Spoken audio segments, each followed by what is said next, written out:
Hello, Kuala Lumpur.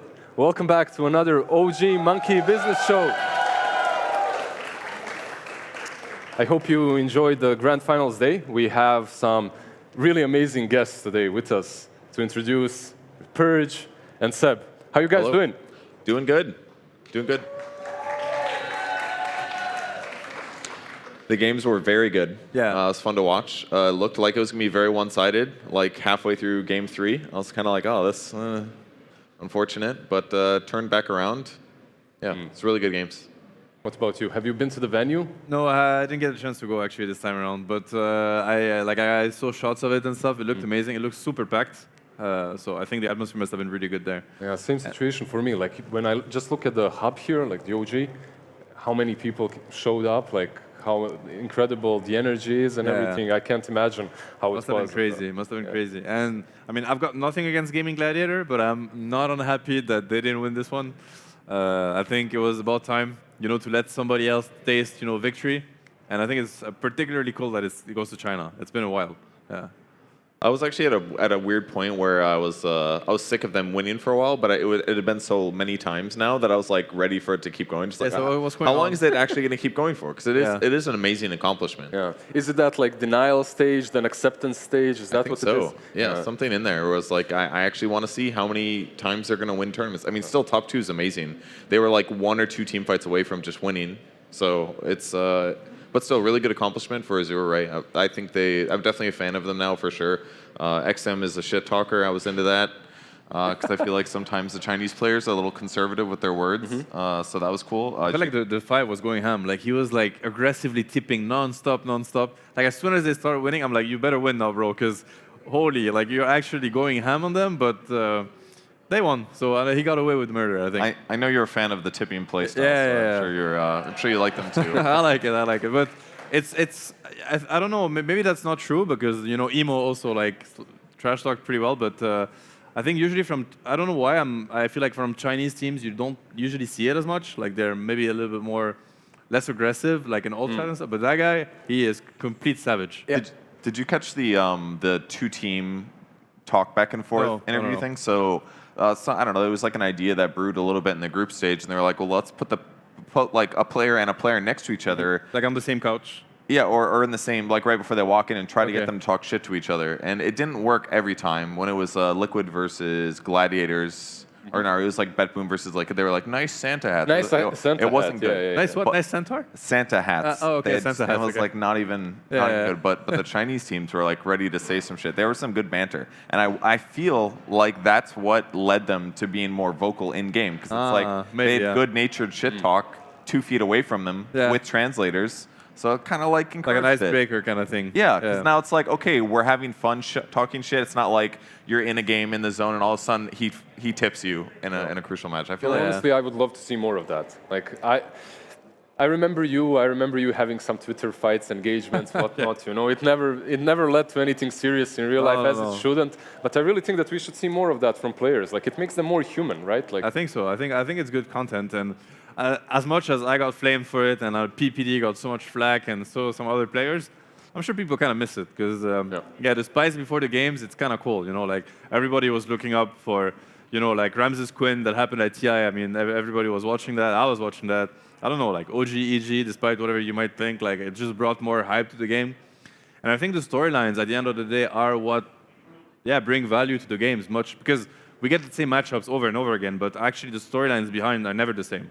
And I think that's why it's kind of nice to emphasize on the storylines and whatever it might be. Sometimes it just builds itself up because of matchups, because of team changes or whatever. And sometimes it is like some pre-game trash talk, And you're looking forward to who's gonna look good and who's gonna look really stupid. Because when you trash talk and you get owned, it's tough, man. It's tough.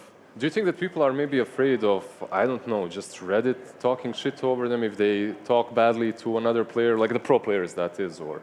I mean, that happened to me in that 3 months that I was a pro player too, because I made a lot of vlogs about how we expected to do, and a lot of the times, like we were extremely confident the first couple months, and I remember one time I made a vlog about it, said like, oh, I think we're going to beat them next week. One of my teammates was like, oh, you shouldn't have said that publicly, because it'd be really embarrassing if we lose now. And I was just kind of like, But no, we're gonna win. Like I know we're gonna win. So Did you win? Yeah, of course we won. Yeah, Okay, of course. because you didn't mention it. I was like, We did really good for 3 months, and then we did really bad for 9 months. But in those 3 months, you just said you were going to win. You were winning. Yeah, we owned for 3 months for Yeah, sure. that's also a good point because I really like players that say they're going to win or shit talk before the game. Like I don't really like if you shit talk after the game. Like who cares, right? Yeah. Like, you've already won. Like stop beating agreed. him while he's down. Yeah, not cool. I think actually after the game, I think at least my philosophy has always been that after the game, it's the time of respect, and you got to respect also the people you faced and show them respect. For certain reasons, I think you can also respect their feelings and the fact that obviously it hurts to lose, and I think that deserves respect. So I usually hate that players, teams, or orgs, and I know that OG is something that we voiced like from the beginning to the social team is like do not ever disrespect teams after we won. Like it also brings you down. I think if you're gonna put down who you just beat, it's kind of stupid also, right? If you think about it, because now you're like making it sound that you just beat somebody that was easy to beat. So it doesn't even serve you, like in any sense. Like it just doesn't make sense from all angles. But before the game, it's cool. You bring the hype up, you bring the team down that you have to face, or whatever. You know, I think that's fine. But after, I don't like it.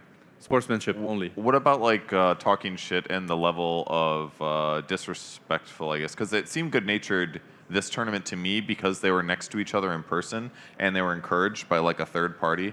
But obviously things are taken different way for different people. So did you ever feel like you stepped on somebody's toes or created a grudge through your guys' tipping, or were you just already muted so it didn't matter? No, for sure. But I think we definitely did. And we knew we did. And sometimes we did it on purpose because we wanted to get to their heads. Like, if it's going to help us win. Who did you get to their head? Like, I mean, which players? I definitely feel like, so I remember when we played Snake King's team at TI, they were, what were they Forward called? Gaming? Vici, no, it was Vici J Storm, or maybe they were Newbie already. I don't remember which iteration it was, but it was that team. And I remember, so you know at TI you have the group stage, then you have like a big break, like a one-day break, but for players it's actually pretty big because TI is so intense. And then it's the media day, and all the players do interviews, leading up to the playoffs, and they say, you know, how they feel about the matchup and whatnot. So they made an interview that we happened to see, or was brought up to our attention, and they said that they were pretty confident against us because they had dominated their group, and that anyway we had like a goofy playstyle, and they don't think they can lose to such a goofy playstyle. So we all changed our team's picture it was the flag era where you could plant flags, and we all had versions of Goofy, you know, the I Disney remember the character. images, but I had no idea that was because of that. We're like, oh, we have a Goofy playstyle. So then Which you did, every time, to be fair. we probably did, and every time we would kill them or style on them or win a team fight, we would just plant Goofy styles, like Goofy flags everywhere on the map. Smart, yeah. And we could tell they were getting so tilted, you know, by that. So we just kept on going, you know. Against EG, it was the no-tail face, like the stair. We would just plant the stair everywhere on the lane. I mean, there's no way it doesn't get to you, because we're players too. It will get to us. So. Of course, yeah, especially when everything is on the line, right? Of like you're in the course. tournament. But we would never do it when the loss would kind of happen, you know, like in game 3, when the throne dies. After the game, you wouldn't do it, yeah. Winner bracket, we would do it. Loser bracket, never. And obviously, grand finals, never. Like whoever it is. I think that's super rude. Like getting tipped when you're losing TI, I would never do this to anyone. There's no way. So you guys basically made it like some mental warfare besides the game, right? What happened today to Gaming Gladiators? What do you think? Like they've been winning all the grand finals. How did the Azure get to them? So from what I saw, it was Gladiators were kind of just snowballing entire games. The patch feels faster, and they did a ton of like bring 5 heroes to like this like 8 to 10 minute fight thing. Yeah. And by like game 3 of the finals, Azure was matching them, and they would win the fights. And then all of a sudden, Drachi was like, "I have a fucking urn on Weaver with 0 charges." And he didn't get any urn charges for 5 minutes. But the previous time he did that, it looked amazing. So it's like they matched their playstyle in game. And it like countered everything, and then they just outplayed him. Do you guys think that maybe Azure needed some, I don't know, confidence? Because 2 games, they're kind of new, fresh, young. I mean, I think somebody got mad after game 2, honestly. I don't know who it was, but backstage, somebody fucking yelled. Somebody was like, guys, like, let's just stop letting them get away with murder. Like, actually connect, bring heroes, because what you mentioned in game 3, I completely agree. I felt the exact same. There was this move where they start poking, I think the Storm, I don't remember. They poke mid, and then you have a TP from Centaur, TP from Void, like minute 6 or 7. You have like 3 cores from Azure TPing into the mid lane and actually killing these Gaming Gladiator support. And it's what you mentioned. I think Duracho Weaver, he connected to the rune check. Because Gaming Gladiator, they're super scripted. Like they're in the sense that they have a really good system. They execute it to perfection. They check the runes. They bring the numbers. They outnumber you all the time. Make sure that Quinn gets the runes because he makes such good use of them. Then they rotate. They pressure the side lanes. Ace is free farming. The Retro is free farming, and they make sure that they're going to keep farming because they won the mid battle and they have the rune, and the other mid laner is starving. So they know that whatever rotation they make, it cannot be matched by the opposing team. Can you guys bring back the drafts one more time as well? I want to see Quinn. I feel like, was the Pango played in... No, it wasn't. One Pango, three Pango games. But the third game, the third game he was Slara, and this is also the game that they started shutting him down completely. Like, they match every rotation. And it just felt good. And I think gaming, they probably got caught off by surprise, because honestly, I would have started sleeping on Zoray also, because they were getting everything. They were getting away with everything. Game 1, Game 2, it felt like Zoray, they were just not playing the game. They were not reacting. It's like, oh, you want to get the rune? Oh, you get the rune. You want to kill my offlaner? You kill him. Do you think that's tilt or maybe just emotions on the grand final stage? It's hard to tell. It could be either, but definitely they didn't respect what gaming was doing. You know, like that the fact that they had a system and that these moves are gonna come. They come every game. And I think Game 3 they were ready. When these moves came, they matched it. And probably gaming was caught by surprise. It's like, oh well, faceless void TP then, you know, no, we're all dead. But so there was a big shift in Game 3 for sure. But like you two said, like I have been calling for Gaming Gladiators to lose for a really long time, like all the grand finals recently, and now I'm especially happy, like you said, because China won it. I really think that's pretty good deal for the whole region, right? Yeah, I mean, they had a tough year, right? There was, I think, one of the stats documents I read this morning was this would be the first time that a Chinese team had been in a finals for like over a year. I think. Which is crazy. And the last time it was, XXS was also there on some team. I don't know which finals it was, but it was a very actually long in time Genting, it was Aster versus OG. In Genting. That might have been, because Genting happened after Arlington. They were also in Arlington's final. I think it was Aster versus Team Spirit, Arlington Major. And Genting, I think, happened after, and it was OG Aster. And I think ever since, they haven't been to a grand final. Yeah, I mean, it's been a long time. So good for the region. And then they had lots of match fixing bans in the middle of the year, which basically like nuked half of their DPC, which meant their seeding was bad. And like it's hard to get like teams in to do well at DPC. Then there was only so few at TI. So it's just a really rough year for China. So good for them. Yeah. Do you think that the fresh new talent that's growing in the scene is good enough to play in the tier 1 scene in the future? Like, is Azure all they've got, or are other teams also capable? I mean, LGD disappointed this tournament, but G2IG looked really solid, like good in the groups, and they crap the bed in the playoffs, but I think they'll be able to bounce back. I'm sure LGD will be able to pivot in some way. And then also the rumors of Ame starting a team as well. So it's like they've got good talent spread out. Like that's at least like 3 good teams for when LGD gets it back together. So I think there's hope. For now, yeah. By the way, you were doing the lower bracket finals, right? How was that? It's a little bit upside down. We started with the grand finals going back, but did you enjoy the speed run? Team Liquid, they looked pretty solid. I really feel like they were an inch away from beating Azure. They were ahead in that third game, basically, or the second game. I don't remember the second game, and then they lost that team fight in near the Radiant Tri-Camp on that big cliff ward spot. They lost that fight there while being up like 7K, and then it just kind of was like, oh, Bounty's winning now. Bounty's getting track gold, getting more track gold, getting more track gold, and they lost. So I feel if they just won that second game, it just would have been Liquid probably losing in the grand finals against Gladiators.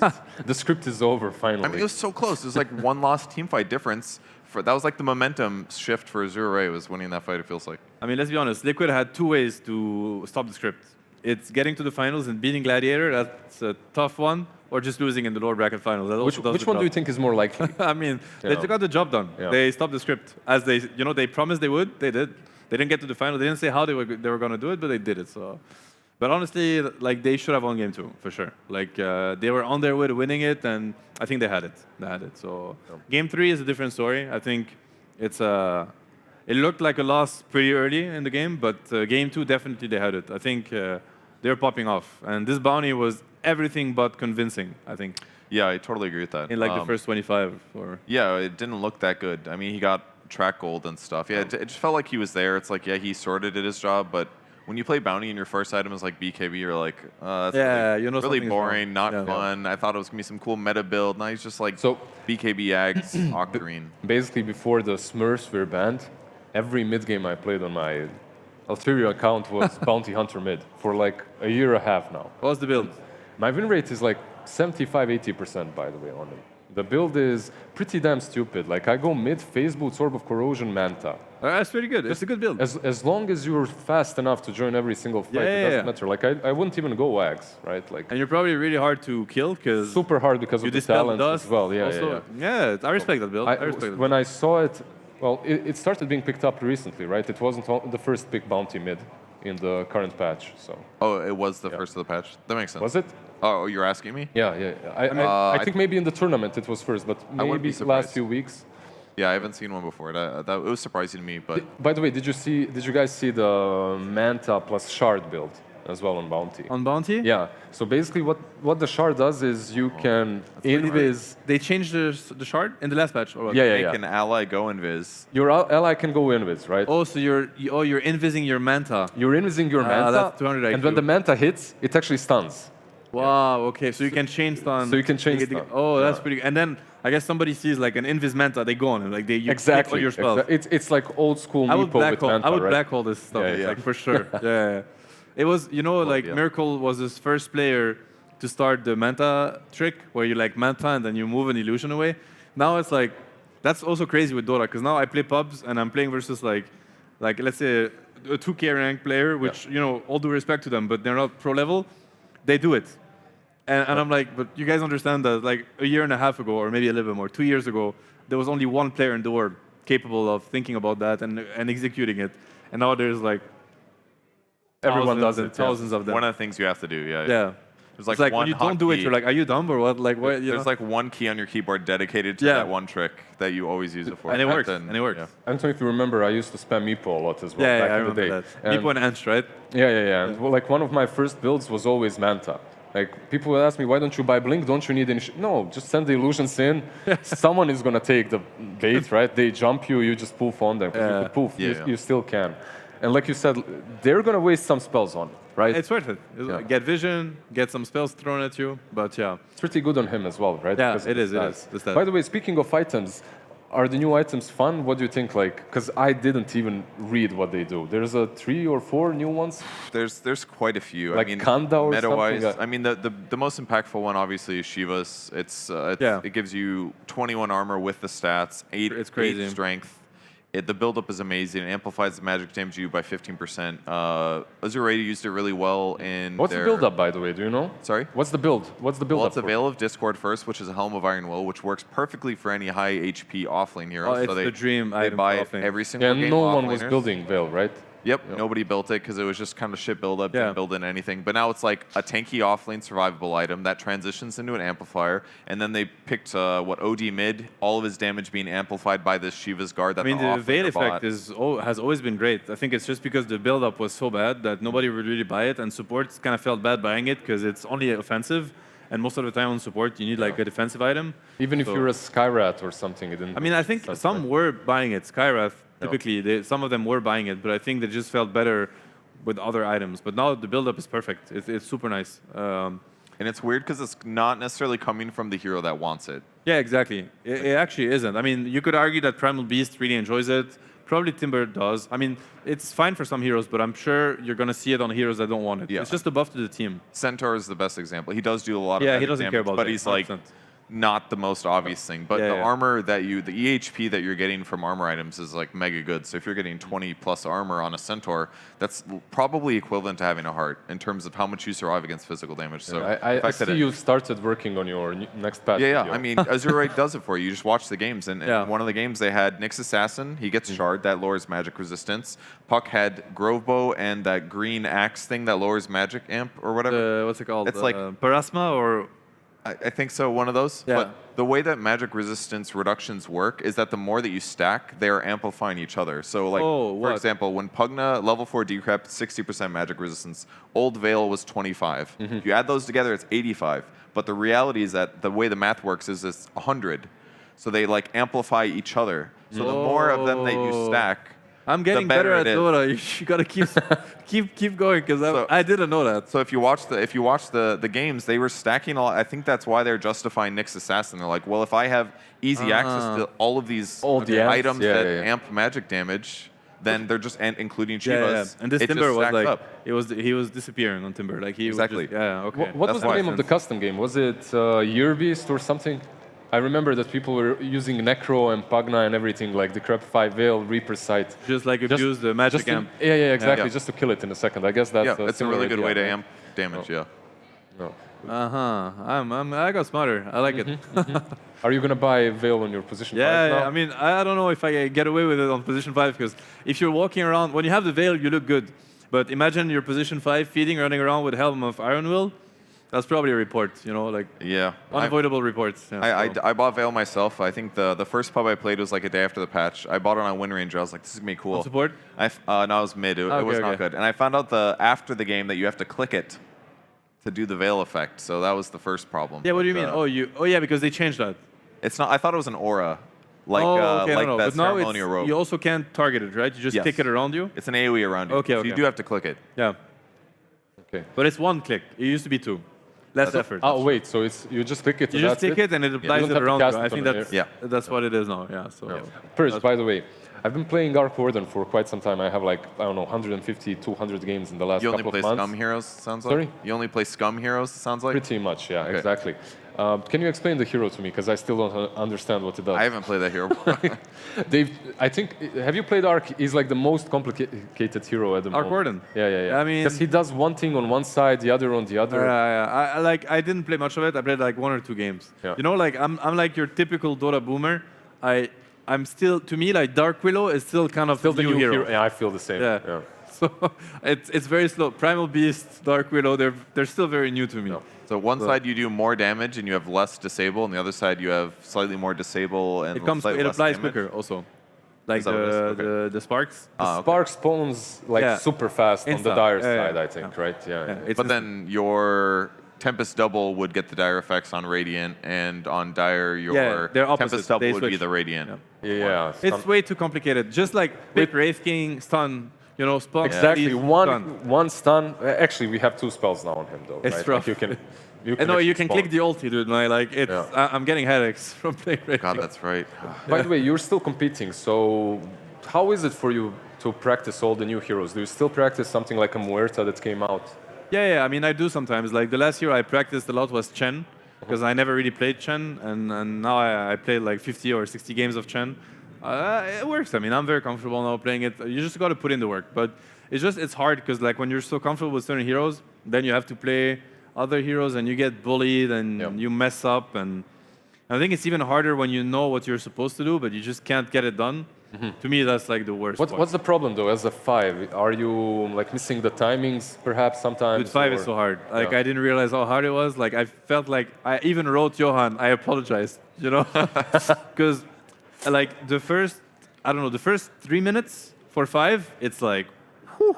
Your head is on fire. Like Oh my God! You have so many things. You have so many things to take care of. Like to give you an example, like the starting item build, it can ruin the entire game because like, is he getting it?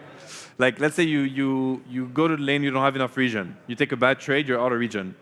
You're missing out on the next wave, meaning you cannot unblock the camp because your carry is flaming you while that's happening, pinging you. You can't unblock the camp because you have no regen, and you're gonna die if you do. And if you die, obviously that's another type of flame. Since you're not unblocking the camp, the lane is pushing. Now all the trades are bad. Now you're losing your lane. Now the enemy support, the position 4, he goes to gank your mid or he goes check the rune, and you can't follow him. You're getting owned. You want to lay down on the couch? Yeah, I could actually. Yes. Only if you're not going to charge me. No, that's fine. Okay. But now your mid is crying because he doesn't have the rune, Yeah. So now you're losing 2 lanes, meaning you can't fight them. So now your towers are like the whole game is going, to complete chaos just because you didn't buy this one set of tangles. And then I realized that after as a 5, and I'm like, I don't even know what I did wrong. Like what's happening, So you got to watch out about what you buy. Whether you block the camps or you unblock them, where you place the wards, how you do you push like they the call lane, it strafing now. back, Like basically every single move you make on the lane, when you trade, how you trade, where you position on the lane. I don't know if people think about that, but it's a big In thing. front of the carry, behind, on the side. To the left, to the right. If you know, like, because I don't know, like Dota is so casual, right? And when I started playing 5, I would just go to the lane and I'm just trading, you know? Yeah. And then I realized that I lost the lane because I was standing on the left instead of standing on the right because of the matchup, all these little things. And you're also thinking about the rune timings and if you're going to be able to fight them. Now you have to think about the gate because like at some point I was doing everything right and then some idiot is killing me from behind and my carry is like, I'm dead, I'm dead. I'm like, oh my god, true. Like he can come from behind, so I need to also ward. Dude, at the same time, your mid laner is crying that the runes aren't secured. Your carry is crying that and you I'm can't playing last Chen. it. I got a micro. It's like, oh my god. And you have to find time to go back and grab a creep somewhere, and hopefully it's not blocked. Yeah. My brain was like, it was exploding from all the things I had to think about. You know. Do you avoid position 5 Purge or? No, I play 5 a lot. Yeah. I mean, I can play every role okay at my rank, which is not high, but. No, I like 5. I just don't think about that shit as much. I'm the more brain dead version. I just go to lane and I'm like, I'm gonna trade. Yep. And then some games I find I'm like, oh, my hero's not good at trading. I just should have like played for this like 2v2. And so I follow the same formula basically, where I don't think about the minutia of that stuff. I just think like, oh, I'm Witch Doctor. I'm gonna trade, I guess, and I'm trading against some like, I don't know, Marcy or someone that's like really good at trading, and I just lose the lane because of that. But I don't know, I just like autopilot. I like playing Dota on autopilot. I just vibe the whole thing. I'm the same. Don't strategy. Forget Roshan exists. I'm just like going somewhere and doing shit and trying to be in the right place to fight. I'm just gonna put it out there. Like there might be a connection between the fact that you like playing on autopilot and the fact that you're casting these games. There might be. There might be. It does But there help. might not. I It does accept help. it. I expect. I'm just saying that not being on autopilot might be better for your No, MMR. man, we're just Dota boomers. That's it. At some point, I really felt like every single game I want to play on autopilot, right? That's why I play Bounty Mid. Like I run at someone and ask him, why aren't you dying? If I die, why isn't he dead? You know, that's it. Did I think about that I'm running into 4? Of course not. I'm diving. Yeah. No, but like in comparison to what supports have to think about, like first 3 minutes, I can give you what happens in a core's brain. It's like every 30 seconds you hear range creep. That's it. Yeah. It's so chill, dude. Like you're just chilling on your lane, and they're like range creep. Oh, he pulled. That's it. It's so quiet and peaceful. Yeah. And you think about your items and how the game is gonna develop. And at some point you gotta give back, of course.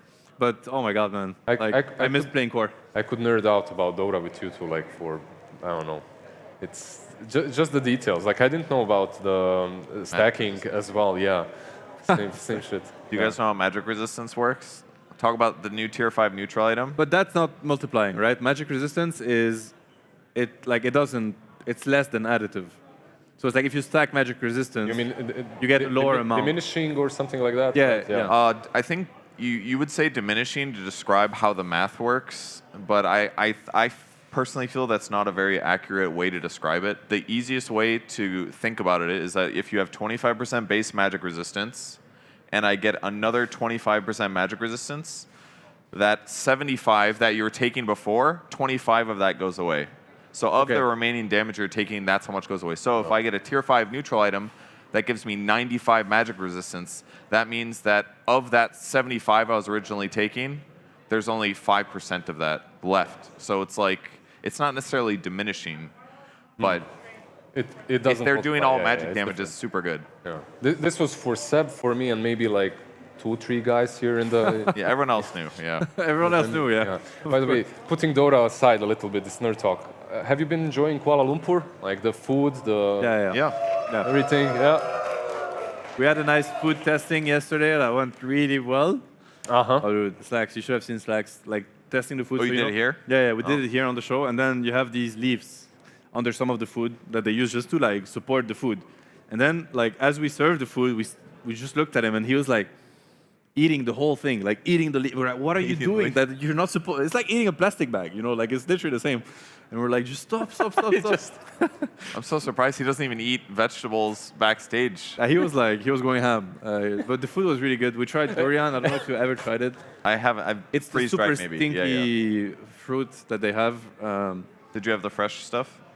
That was no, like you mean the fresh? No, I mean I tried it, but to me it's too much. Like I don't Basically, enjoy it. everything he tried failed. Like he tried eating that, he ate the leaf. He tried eating durian, he gagged or something. He tried, was it jackfruit or dragon fruit? Yeah, it was jackfruit. Jackfruit, it spilled all over him. It's like, It was a disaster. It was completely out of control, but it was fun. It was fun.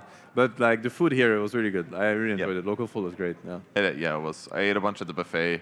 Some days I would have boring breakfast. Other days I'd be like, I'm gonna eat this. yeah, weird you thing. want to just experiment. Yeah.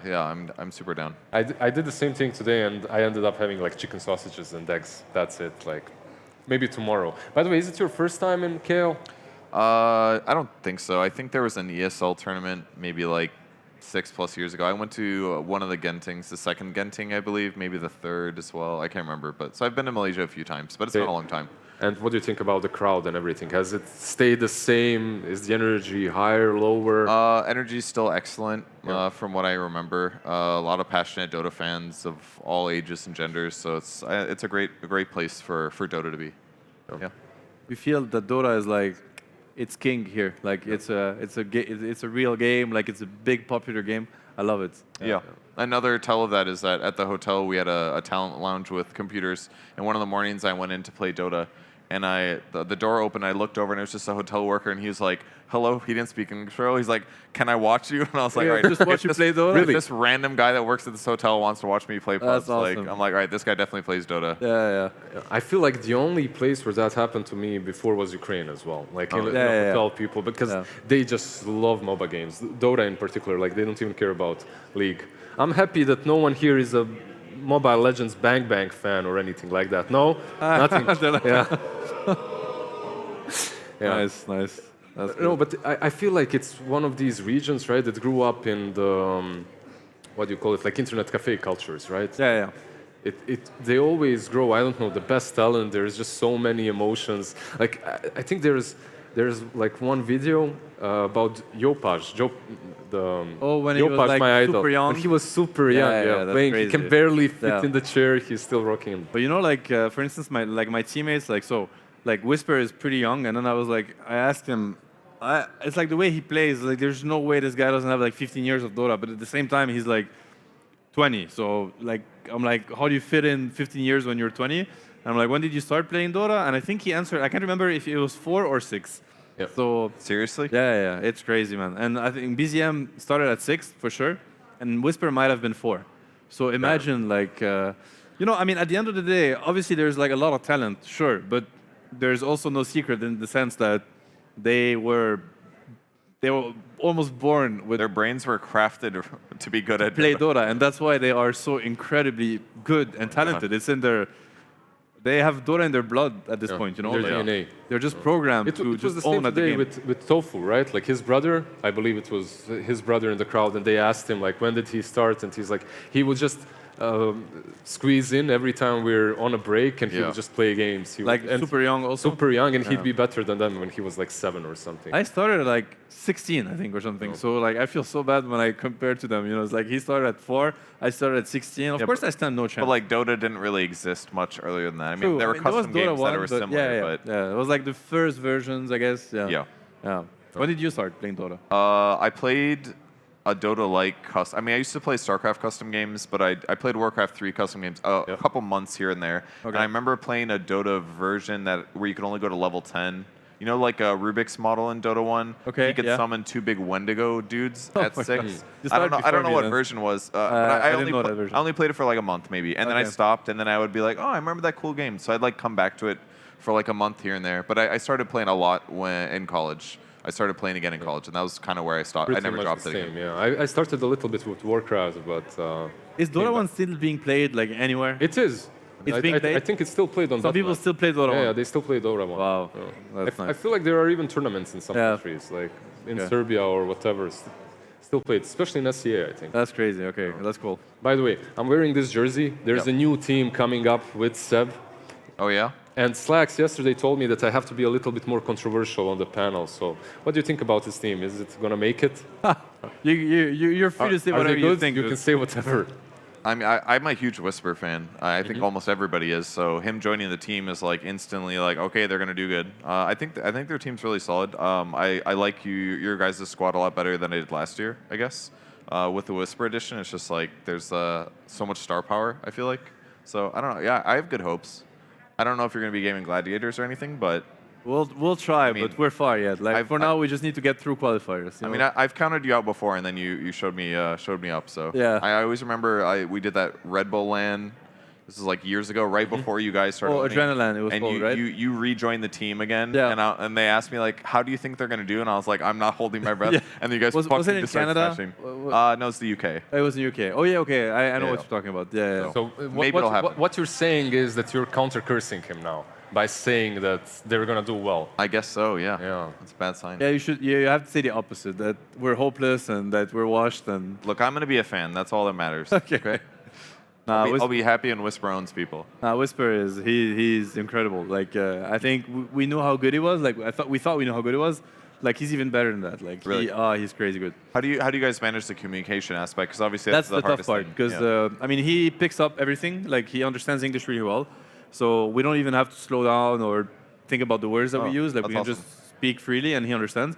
Like Ari is like obviously he's British, so his English is like at a higher tier than Ari. Like his vocabulary, he's very eloquent and whatever. So sometimes when he speaks, I'm like, Whisper must not have understood anything, and he actually understood everything.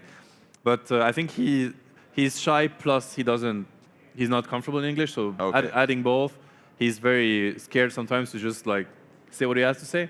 So it's pretty funny. Like he gives me kind of Anna vibes because you almost hear nothing, but in the game it's just explosions, you know. So it's like we're losing a fight or something, or we're diving and it's really close and you don't hear anything, and all of a sudden there's like a timber that comes from the weirdest angle and just triple kills them in the back, and he still doesn't say anything. So you just have to like, oh, timber's here, guys. Like we can turn. That kind of stuff. So you're happy so far with how your scrims are going and everything? Happy. Super happy. Yeah. The team has gelled well together. Are you guys planning any boot camps soon or something? This is the best Dota I've been part in years. Wow. Part of. It's. I'm more than happy. I was so sad we didn't make it because we had so much to show. So we're gonna keep our head down, keep working, so that we can actually get to these events and perform. Purge is a believer. I'm becoming a new fan because of this very tight shirt that you guys have given me. Have a lot of fans here from Kuala Lumpur. Guys, I want to thank you for showing up. Thank you for being a part of another OG Monkey Business Show. Bye-bye.